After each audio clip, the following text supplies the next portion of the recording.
ఇందులో ట్రంప్ పాత్ర ఏంటంటే ఆయనే మొట్టమొదటి ట్వీట్ చేశారు, రెండు దేశాలతో నేను మాట్లాడాను, ఒప్పించాను, రెండు కూడా కాల్పుల విరమణకు ఒప్పుకున్నారు అంటూ ఆయనే ప్రకటించారు. ప్రపంచానికి చెప్పింది ముందు ట్రంపే. మళ్ళీ నిన్న ఒక స్టేట్మెంట్ ఏంటంటే, నేను రెండు దేశాలతో ఇన్ ఫ్యూచర్లో వాణిజ్య సంబంధాలు ఉండబోవు, వ్యాపారం చేయబోనని చెప్పిన తర్వాతే వాళ్ళు యుద్ధాన్ని ఆపారు, వాళ్ళ అణుయుద్ధాన్ని నేను ఆపాను అంటూ ఆయన ఒక స్టేట్మెంట్ ఇస్తూ ఉన్నారు. అంటే ట్రంప్ మొదలు నా మీడియేషన్ అన్నాడు, తర్వాత నేను బ్లాక్మెయిల్ చేస్తే భయపడ్డారన్నాడు. అందువల్ల దీనిపైన భారత ప్రభుత్వం వివరణ ఇవ్వాలి. ఇండియా తన స్ట్రాటజిక్ డిసిషన్స్లో అటానమీ ఉండాలి. అంటే స్ట్రాటజిక్ అటానమీ అంటారు, అంటే వ్యూహాత్మక స్వయం ప్రతిపత్తి ఉండాలి. వేరే దేశం ఒత్తిడికో, వేరే దేశం ఆదేశాలతోనో, వేరే దేశం బెదిరింపులతోనో మన నిర్ణయం తీసుకుంటే అది మనకు చాలా ప్రమాదకరం.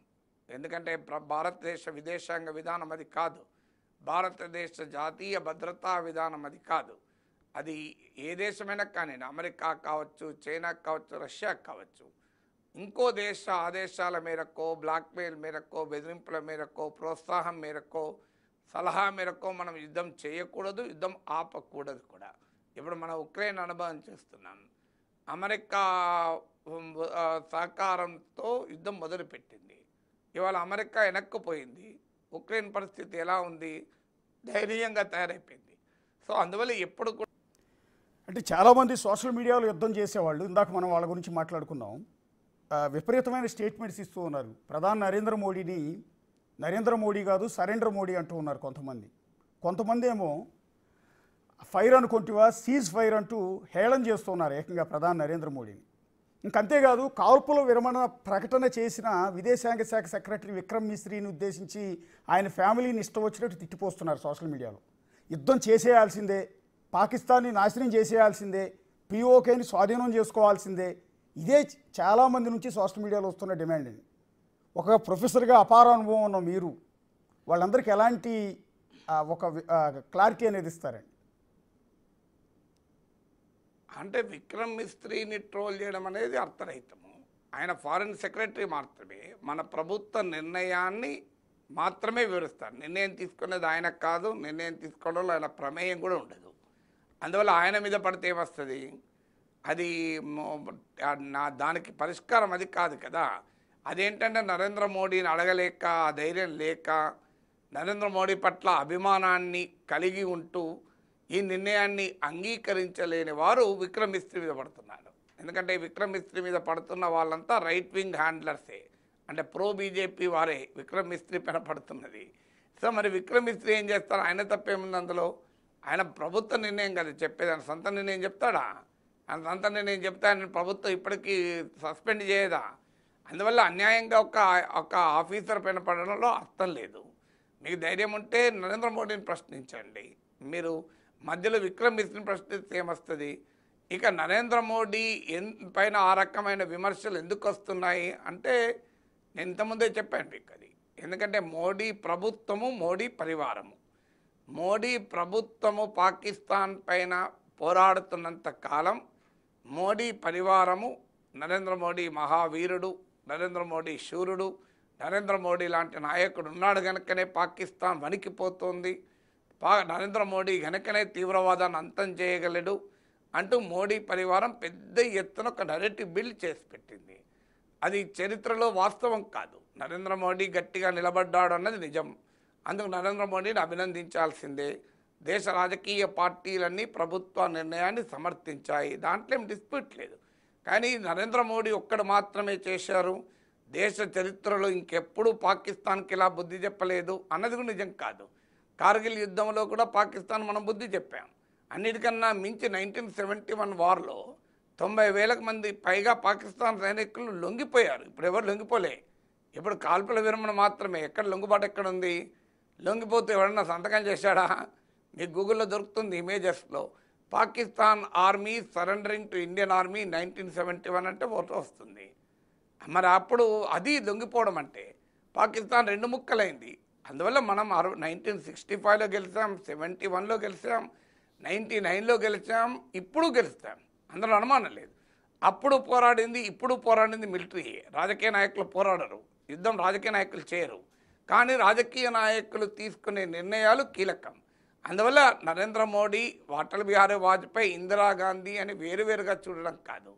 కానీ అన్ఫార్చునేట్లీ నరేంద్ర మోడీని పొగిడే క్రమంలో ఎక్కడ దాకా పోయారంటే దేశ ఘనమైన చరిత్రను కూడా కాలరాసి, ఇండియాస్ హిస్టారికల్ పాస్ట్ కూడా లేదన్నట్లు, పాకిస్తానే మన మీద గెలిచినట్లు ఎప్పటికీ ఒక వాతావరణాన్ని బిల్డ్ చేశారు. ఇది పాకిస్తాన్కి అనుకూల నరేటివ్ వాస్తవంగా. ఎందుకంటే మీకు కోపం ఉంటే రాజకీయ పార్టీల మీద కోపం ఉండొచ్చు, నాయకుల మీద కోపం ఉండొచ్చు, కానీ దేశాన్ని అండర్మైన్ చేయకూడదు. ఇలా మోడీ అధికారంలో ఉన్నాడు కనుక ఇండియా గెలవలేదు అని అంటే అంతకన్నా దుర్మార్గం ఇంకోటి ఉంటుందా? అప్పుడు కాంగ్రెస్ అధికారంలో ఉన్నది కనుక ఇండియా గెలవలేదు, ఇప్పుడు మాత్రమే ఇండియా గెలుస్తోంది అంటే దిస్ అబ్సల్యూట్ నాన్సెన్స్ అది. అందువల్ల అప్పుడైనా ఇప్పుడైనా నాయకులు ఎవరైనా ఉండడు, మనం గెలిచాం, భారతదేశం గెలవాలని కోరుకోవాలి. ఈ పార్టీ గెలవడం ఆ పార్టీ గెలవడం కనుక కాదు కదా. అయితే ఈ మోడీ పరివారము అంటే మోడీ అభిమాన ఎకో సిస్టమ్ మొత్తం సోషల్ మీడియాలో ఆ ఉన్మాదపూరితమైన వాతావరణాన్ని క్రియేట్ చేశారు. క్రియేట్ చేసిన వారు భరించలేకపోతున్నారు. సడన్గా కాల్పుల విరమణ చేసే వరకు ఏం చేయాలని. అంటే మోడీ ప్రభుత్వ నిర్ణయాల్ని మోడీ పరివారమే సృష్టించిన ప్రభంజనం తట్టుకోలేకపోతుంది. అందువల్ల ఈ ప్రశ్నలన్నీ అడుగుతున్నాయి. అందుకు దానికి ఆన్సర్ చెప్పాల్సింది ఎవరు? ఆ మోడీ పరివార ప్రభంజనాన్ని సృష్టించిన వారే ఆన్సర్ చెప్పాలి. ఇది Narendra Modi is victim of his own eco system కదా. ఆయన ఇకో సిస్టమే మోడీని, బీజేపీని ప్రశ్నిస్తుంది. అందువల్ల నేనెందుకు అట్లా ఆన్సర్ చెప్పగలుగుతాను? నేను ప్రభుత్వం తీసుకున్న కాల్పుల విరమణ వివేకంతో తీసుకున్న నిర్ణయంగానే భావిస్తాను. భారత ప్రభుత్వానికి ఆ నిర్ణయం తీసుకునే అధికారం ఉంది. సాధారణ ప్రజలుగా మనము ఆ నిర్ణయాలు చెప్పకూడదు, తీసుకోకూడదు. మనం కాదు ఆ నిర్ణయాలు తీసుకోవాల్సింది. వ్యూహాత్మక నిర్ణయాల్ని ప్రభుత్వ ప్రెరగేటివ్గా గుర్తించాలి. మనకు దాని ఇంప్లికేషన్స్ ఏంటి అనేది వచ్చినప్పుడు మనం అడగచ్చు. కానీ ఇప్పుడు కాల్పుల విరమణ సరెండర్ అయ్యాడు మోడీని అని అనడం అర్థం లేని ఆర్గ్యుమెంట్. మోడీ సరెండర్ ఎందుకు అవుతాడు? మోడీ సరెండర్ అంటే ఇండియా సరెండర్ అయినట్టు. అందువల్ల భారతదేశం ఎప్పుడూ సరెండర్ కాదు. అందువల్ల ఇది అంతకుముందు ఇందిరాగాంధీ, కాంగ్రెస్, మన్మోహన్ సింగ్ సరెండర్ అయ్యాడు, వాళ్ళు సరెండర్ అయ్యాడు, వీళ్ళు సరెండర్ అన్నారు కనుక ఇప్పుడు ఈ వార్త వస్తుంది. అందువల్ల ఎప్పుడు కూడా రాజకీయాలకు అతీతంగా దేశ భద్రత, దేశ విదేశాంగ విధానము, దేశ వ్యూహాత్మక నీతిని చేస్తే రాదు. అలా చూడకుండా ఈ 2014 తర్వాతనే భారతదేశం కొత్త దేశంగా అవతరించినట్లు, 2014 ముందు భారతదేశం ఒక బలహీనమైన చాతకాని దేశమని, శత్రువులకు వణుకుతూ ఉన్న దేశమని క్రియేట్ చేసిన ఇమేజెస్ ఎంత తప్పో ఇప్పుడు అర్థమవుతుంది కదా. ఇప్పుడు మన నరేంద్ర మోడీ ఎందుకు కాల్పుల విరమణకు అంగీకరించాడు? ఏ పాకిస్తాన్ సైనికులు లొంగిపోయాడు చెప్పండి? హఫీజ్ సయీద్ అప్పచెప్పారా? మసూద్ అజర్ని అప్పచెప్పారా? ఆఖరి పహల్గాన్లో దాడి చేసిన తీవ్రవాదులను అప్పచెప్పారా? తీవ్రవాదం ఆపుతామని పాకిస్తాన్ ఎక్కడైనా ప్రకటించిందా? అసలు మేము ఓడిపోయామని కూడా వాడు అంగీకరిస్తలేడు కదా. మరి అలాంటప్పుడు ఎందుకు కాల్పుల విరమణ అంగీకరించారన్న ప్రశ్న ఉత్పన్నమవుతుంది. అంటే మీరు చెప్పినట్టుగానే దేశ రాజకీయాలు, ఉగ్రవాదం, పాకిస్తాన్తో యుద్ధం, ఈ సందర్భాన్ని కొన్ని రాజకీయ పార్టీలు మళ్ళీ అధికారంలో రావటానికి వినియోగించుకునే సందర్భాలు కూడా చూస్తూ ఉన్నాం.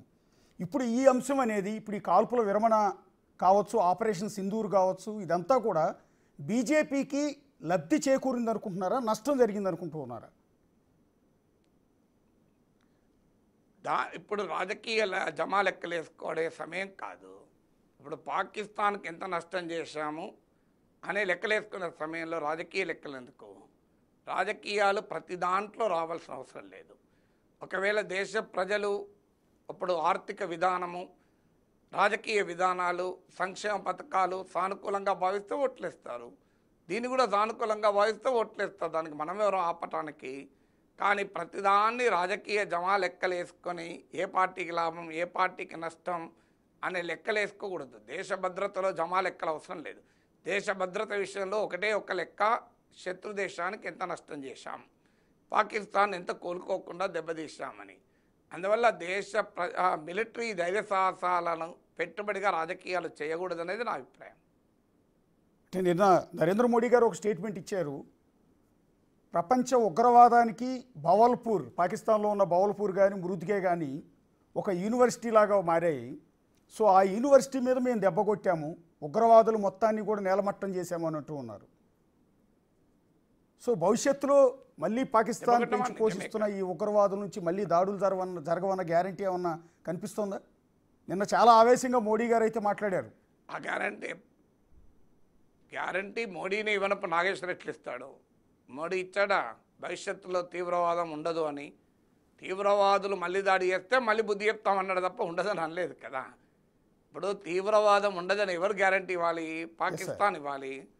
నాగేశ్వర ఎలా ఇవ్వగలుగుతాడు? పాకిస్తాన్ చరిత్ర ఆ గ్యారంటీ ఇవ్వలేడు. భారత కూడా గ్యారంటీ ఇవ్వలేదు. అప్పుడు నేను ఎలా గ్యారంటీ ఇస్తాను? అందువల్ల పాకిస్తాన్ చరిత్ర తెలిసిన ఎవడో ఆ గ్యారంటీ ఇవ్వడు. ఇప్పుడు ఈ 4 రోజుల ఘర్షణతోనే 4 రోజుల యుద్ధంతో దెబ్బతీసింది నిజం. కానీ అది నామరూపాలు లేకుండా పోయింది అనుకుంటే చాలా పొరపాటు. కొమ్మలు కొట్టేయడం వేరు, చెట్టు కొట్టేయడం వేరు, వేళ్లతో పీకేయడం వేరు. ఇప్పుడు ఆపరేషన్ సింధూర్ వేళ్లతో పీకేయలేదు, కొమ్మలు కొట్టేసింది, చెట్టును కొంతవరకు కొట్టేసింది. అది మళ్ళీ పెరగదన్న గ్యారెంటీ ఏముంటుంది? మళ్ళీ పెరిగితే మళ్ళీ కొట్టేయాలి. అంటే ఒక చర్చ జరుగుతోంది సార్, ఏంటంటే పాకిస్తాన్ ప్రయోగించిన డ్రోన్లు మిసైల్స్ కంటే కూడా వాటిని కోల్చడానికి మనం పెట్టిన ఖర్చే చాలా ఎక్కువగా ఉంది అని. అదే ఫర్ ఎగ్జాంపుల్ చైనా నుంచి కొనుగోలు చేసిన మిసైల్స్ ఏమాత్రం పేలని మిసైల్స్ను ప్రయోగించింది, ఎంతకు పనికిరాని చీప్ ఖరీదైన డ్రోన్లను ప్రయోగిస్తే వాటిని కొట్టడానికి మనం కోట్లాది రూపాయలు ఖర్చు పెట్టి టెక్నాలజీ మొత్తం కూడా వాడాల్సి వచ్చింది అని అంటూ ఉన్నారు. అలాంటి మూర్ఖత్వ వ్యాఖ్యలకు నాలాంటి వాడు కామెంట్ చేయడు. ఇప్పుడు దానికి ఏ డ్రోన్కి ఎంత రేటు, ఏ డిఫెన్స్కి ఎంత రేటు మనమా కాదు లెక్కలేయాల్సింది. అది that are all operational details. Operational డీటెయిల్స్లోకి వెళ్ళే నా పరిజ్ఞానం నాకు లేదు, వెళ్ళే విజ్ఞానము నాకు లేదు. సోషల్ మీడియాలో వచ్చే ప్రతిదానికి సమాధానం చెప్పుకొని సమయం వృధా చేయకూడదు. సో ఏ డ్రోన్ వాడారు, దానికి ఏ డిఫెన్స్ వాడారు, దేనికి ఎంత కాస్ట్ అయింది, అది మిలిటరీ చూసుకుంటుంది, నా పని కాదు కదా. ఎస్ సార్, అంటే ఇప్పుడు డీజీఎంఓల మధ్య చర్చలు ఏ స్థాయిలో జరుగుతాయి సార్? అంటే డెసిషన్ మేకింగ్ ఉంటుందా, లేకపోతే ఓన్లీ కాల్పుల విరమణకు సంబంధించి డిస్కస్ చేస్తారా? ఎందుకంటే నిన్న సాయంత్రం జరిగింది, 1 గంట పాటు హాట్ లైన్లో పాకిస్తాన్ డీజీఎంఓ, భారత్ డీజీఎంఓ వీళ్ళిద్దరే మాట్లాడుకున్నారు. ఏం మాట్లాడుకున్నారు అన్న విషయాలు కూడా బయటికి రివీల్ చేయలేదు. నిజానికి కొన్ని రహస్యాలు కూడా ఉండొచ్చు. అంటే మీకు తెలిసిన సమాచారం ప్రకారం ఏ అంశాల మీద వీళ్ళు డిస్కస్ చేసే అవకాశాలు ఉంటుందండి డీజీఎంఓల మధ్య? నాకెలా తెలుస్తాయని మీరు ఆశ్చర్యంగా అడుగుతున్నారు. నాకెలా తెలిస్తే డీజీఎంఓల మధ్య మాట్లాడుకున్న విషయాలని? నాకెలా తెలుస్తే హైదరాబాద్లో కూర్చున్నానికి? నేనేం క్లెయిమ్ చేయాలి దానికి తెలుస్తుంది? నిన్న జరిగిన టాక్స్ గురించి కాదు, స్థాయిలో చర్చలు director general of military operations మధ్య బేసిక్గా డిస్కషన్ అనేది ఎలా ఉంటుంది, అంటే ఏ స్థాయిలో ఉంటుంది అని నేను అంటుంది. బేసిక్గా డిస్కషన్ అనేది డీజీఎంఓల స్థాయిలోనే ఉంటుంది. మీరే చెప్తున్నారు కదా, డీజీఎంఓల మధ్య చర్చలు డీజీఎంఓల స్థాయిలోనే ఉంటుంది. దే ఆర్ ఓన్లీ ఆ మిలిటరీ ఆపరేషన్ స్థాయిలోనే ఉంటుంది, డిప్లొమాటిక్ స్థాయిలో ఉండేవి కావు. దాంట్లో ఆశ్చర్యమే ఉంది. అంటే మనం అనుకున్నట్టు ఆ డెసిషన్ మేకింగ్ అనేది ఉండదు కదా బేసిక్గా. నేను డెసిషన్ మేకింగ్ ఏ స్థాయిలో ఆ డెసిషన్ మేకింగ్ ఉంటుందండి. డెసిషన్ మేకింగ్ ఒకే స్థాయిలో ఉండదు కదా.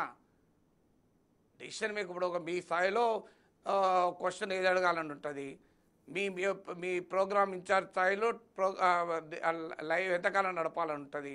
ఛానల్ అమ్మడం అనేది మీ స్థాయిలో ఉండదు, ఎవరి స్థాయిలో వాళ్ళకు ఉంటుంది. ఛానల్ అమ్మడమా, కొనడమా, ఇంకా ఎక్స్పాండ్ చేయడం అనేది మీ సిఇఓ స్థాయి, ఎండి స్థాయిలో ఉంటుంది. డెసిషన్ మేకింగ్ అంటే ఏంటి? డెసిషన్ మేకింగ్ ఇది మల్టిపుల్ లెవెల్స్ కదా.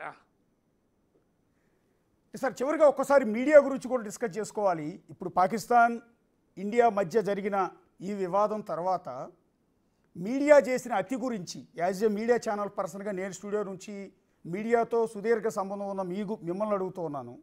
అది నేషనల్ మీడియా కావచ్చు, రీజనల్ మీడియా కావచ్చు, ఈ యుద్ధం గురించి ఇచ్చిన తప్పుడు వార్తలు కావచ్చు, వాటి గురించి ఏం చెప్తారు? మీడియా అంత ఒక్కటి కాదు. నేనేమి దేశంలో అన్ని టీవీ ఛానల్ విశ్లేషించలేదు. మీడియాలో అన్ని రకాల ధోరణులు ఉంటాయి. మీడియాలో పెద్ద ఎత్తున జింగోయిజాన్ని పెంచి పోషించారు. హేట్ మాంగరింగ్ కూడా జరిగింది. అందరూ చేశారని అనను. చాలా డిస్ఇన్ఫర్మేషను, మిస్ఇన్ఫర్మేషను, వార్లో జరిగే ప్రాపగండా వారు, ఇవన్నీ కూడా మీడియాలో రియాక్ట్ వచ్చాయి. ఉన్నవి లేనివి అన్నీ వచ్చాయి. అతి దేశభక్తిని ప్రదర్శించిన వారు ఉన్నారు, మమ్మల్ని మించిన జాతీయవాదులు లేరని ప్రదర్శించిన వారు ఉన్నారు. అన్ని రకాల వాళ్ళు ఉంటారు కదా మీడియా అంటే. ఎస్ సార్, ధన్యవాదాలండి ప్రొఫెసర్ నాగేశ్వర గారు. మొదట్లో మిమ్మల్ని రావు అని సంబోధించాను, దానికి చివరిలో క్షమాపణ అడుగుతున్నాను. ప్రొఫెసర్ నాగేశ్వర్ మాత్రమే.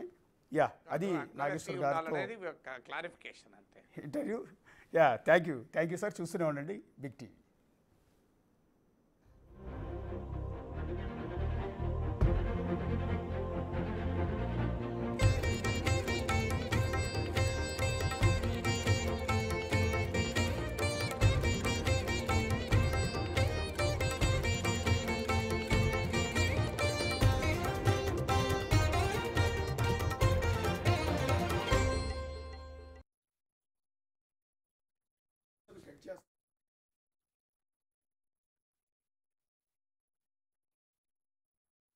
దెబ్బతీసింది నిజం, కానీ అది నామరూపాలు లేకుండా పోయింది అనుకుంటే చాలా పొరపాటు.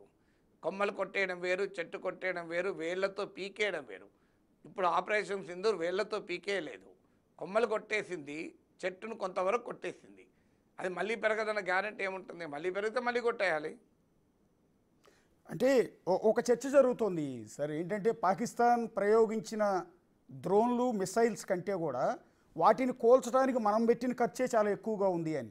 అదే ఫర్ ఎగ్జాంపుల్ చైనా నుంచి కొనుగోలు చేసిన మిసైల్స్ ఏమాత్రం పేలని మిసైల్స్ను ప్రయోగించింది. ఎంతకు పనికిరాని చీప్ ఖరీదైన డ్రోన్లను ప్రయోగిస్తే వాటిని కొట్టడానికి మనం కోట్లాది రూపాయలు ఖర్చు పెట్టి టెక్నాలజీ మొత్తం కూడా వాడాల్సి వచ్చింది అని అంటూ ఉన్నారు. అలాంటి మూర్ఖత్వ వ్యాఖ్యలకు నాలాంటి వాడు కామెంట్ చేయడు. ఇప్పుడు దానికి ఏ డ్రోన్కి ఎంత రేటు, ఏ డిఫెన్స్కి ఎంత రేటు మనమా కాదు లెక్కలేయాల్సింది. అది that are all operational details. Operational డీటెయిల్స్లోకి వెళ్ళే నా పరిజ్ఞానం నాకు లేదు, వెళ్ళే విజ్ఞానము నాకు లేదు. సోషల్ మీడియాలో వచ్చే ప్రతిదానికి సమాధానం చెప్పుకొని సమయం వృధా చేయకూడదు. సో ఏ డ్రోన్ వాడారు, దానికి ఏ డిఫెన్స్ వాడారు, దేనికి ఎంత కాస్ట్ అయింది, అది మిలిటరీ చూసుకుంటుంది, నా పని కాదు కదా. Yes sir. అంటే ఇప్పుడు డీజీఎంఓల మధ్య చర్చలు ఏ స్థాయిలో జరుగుతాయి సార్? అంటే డెసిషన్ మేకింగ్ ఉంటుందా, లేకపోతే ఓన్లీ కాల్పుల విరమణకు సంబంధించి డిస్కస్ చేస్తారా? ఎందుకంటే నిన్న సాయంత్రం జరిగింది, ఒక గంట పాటు హాట్ లైన్లో పాకిస్తాన్ డీజీఎంఓ, భారత్ డీజీఎంఓ వీళ్ళిద్దరే మాట్లాడుకున్నారు. ఏం మాట్లాడుకున్నారు అన్న విషయాలు కూడా బయటికి రివీల్ చేయలేదు. నిజానికి కొన్ని రహస్యాలు కూడా ఉండొచ్చు. అంటే మీకు తెలిసిన సమాచారం ప్రకారం ఏ ఏ అంశాల మీద వీళ్ళు డిస్కస్ చేసే అవకాశాలు ఉంటుందండి డీజీఎంఓల మధ్య? నాకెలా తెలుస్తాయండి? మీరు ఆశ్చర్యంగా అడుగుతున్నారు. నాకెలా తెలిస్తే డీజీఎంఓల మధ్య మాట్లాడుకున్న విషయాలని? నాకెలా తెలుస్తాయి? హైదరాబాద్లో కూర్చున్నానికి నేనేం క్లెయిమ్ చేయాలి దానికి తెలుస్తుంది. నిన్న జరిగిన టాక్స్ గురించి కాదు, స్థాయిలో చర్చలు director general of military operations మధ్య బేసిక్గా డిస్కషన్ అనేది ఎలా ఉంటుంది, అంటే ఏ స్థాయిలో ఉంటుంది అని నేను అంటుంది. బేసిక్గా డిస్కషన్ అనేది డీజీఎంఓల స్థాయిలోనే ఉంటుంది. మీరే చెప్తున్నారు కదా, డీజీఎంఓల మధ్య చర్చలు డీజీఎంఓల స్థాయిలోనే ఉంటుంది. దే ఆర్ ఓన్లీ ఆ మిలిటరీ ఆపరేషన్ స్థాయిలోనే ఉంటుంది, డిప్లొమాటిక్ స్థాయిలో ఉండేవి కావు. దాంట్లో ఆశ్చర్యమే ఉంది. అంటే మనం అనుకున్నట్టు ఆ డెసిషన్ మేకింగ్ అనేది ఉండదు కదా బేసిక్గా. నేను డెసిషన్ మేకింగ్ ఏ స్థాయిలో ఆ డెసిషన్ మేకింగ్ ఉంటుందండి. డెసిషన్ మేకింగ్ ఒకే స్థాయిలో ఉండదు కదా. డెసిషన్ మేకింగ్ ఇప్పుడు మీ స్థాయిలో క్వశ్చన్ ఏది అడగాలని ఉంటుంది, మీ ప్రోగ్రామ్ ఇన్ఛార్జ్ స్థాయిలో లైవ్ ఎంతకాలం నడపాలని ఉంటుంది. ఛానల్ అమ్మడం అనేది మీ స్థాయిలో ఉండదు, ఎవరి స్థాయిలో వాళ్ళకు ఉంటుంది. ఛానల్ అమ్మడమా, కొనడమా, ఇంకా ఎక్స్పాండ్ చేయడం అనేది మీ సిఇఓ స్థాయి, ఎండి స్థాయిలో ఉంటుంది. డెసిషన్ మేకింగ్ అంటే ఏంటి? డెసిషన్ మేకింగ్ ఇది మల్టిపుల్ లెవెల్స్ కదా సార్. చివరిగా ఒక్కసారి మీడియా గురించి కూడా డిస్కస్ చేసుకోవాలి. ఇప్పుడు పాకిస్తాన్ ఇండియా మధ్య జరిగిన ఈ వివాదం తర్వాత మీడియా చేసిన అతి గురించి యాజ్ ఏ మీడియా ఛానల్ పర్సన్గా నేను స్టూడియో నుంచి మీడియాతో సుదీర్ఘ సంబంధం ఉన్న మిమ్మల్ని అడుగుతూ ఉన్నాను. అది నేషనల్ మీడియా కావచ్చు, రీజనల్ మీడియా కావచ్చు, ఈ యుద్ధం గురించి ఇచ్చిన తప్పుడు వార్తలు కావచ్చు, వాటి గురించి ఏం చెప్తారు? మీడియా అంత ఒక్కటి కాదు. నేనేమి దేశంలో ఉన్న అన్ని టీవీ ఛానళ్ళు విశ్లేషించలేదు. మీడియాలో అన్ని రకాల ధోరణులు ఉంటాయి. మీడియాలో పెద్ద ఎత్తున జింగోయిజాన్ని పెంచి పోషించారు. హేట్ మాంగరింగ్ కూడా జరిగింది. అందరూ చేశారని అనను. చాలా డిస్ఇన్ఫర్మేషను, మిస్ఇన్ఫర్మేషను, వార్లో జరిగే ప్రాపగండా వారు, ఇవన్నీ కూడా మీడియాలో రియాక్ట్ వచ్చాయి. ఉన్నవి లేనివి అన్నీ వచ్చాయి. అతి దేశభక్తిని ప్రదర్శించిన వారు ఉన్నారు, మమ్మల్ని మించిన జాతీయవాదులు లేరని ప్రదర్శించిన వారు ఉన్నారు. అన్ని రకాల వాళ్ళు ఉంటారు కదా మీడియా అంటే. ఎస్ సార్, ధన్యవాదాలండి ప్రొఫెసర్ నాగేశ్వర గారు. మొదట్లో మిమ్మల్ని రావు అని సంబోధించాను, దానికి చివరిలో క్షమాపణ అడుగుతున్నాను. ప్రొఫెసర్ నాగేశ్వర్ మాత్రమే. యా, అది నాగేశ్వర్ గారితో క్లారిఫికేషన్ అంతే interview. Yeah, thank you sir.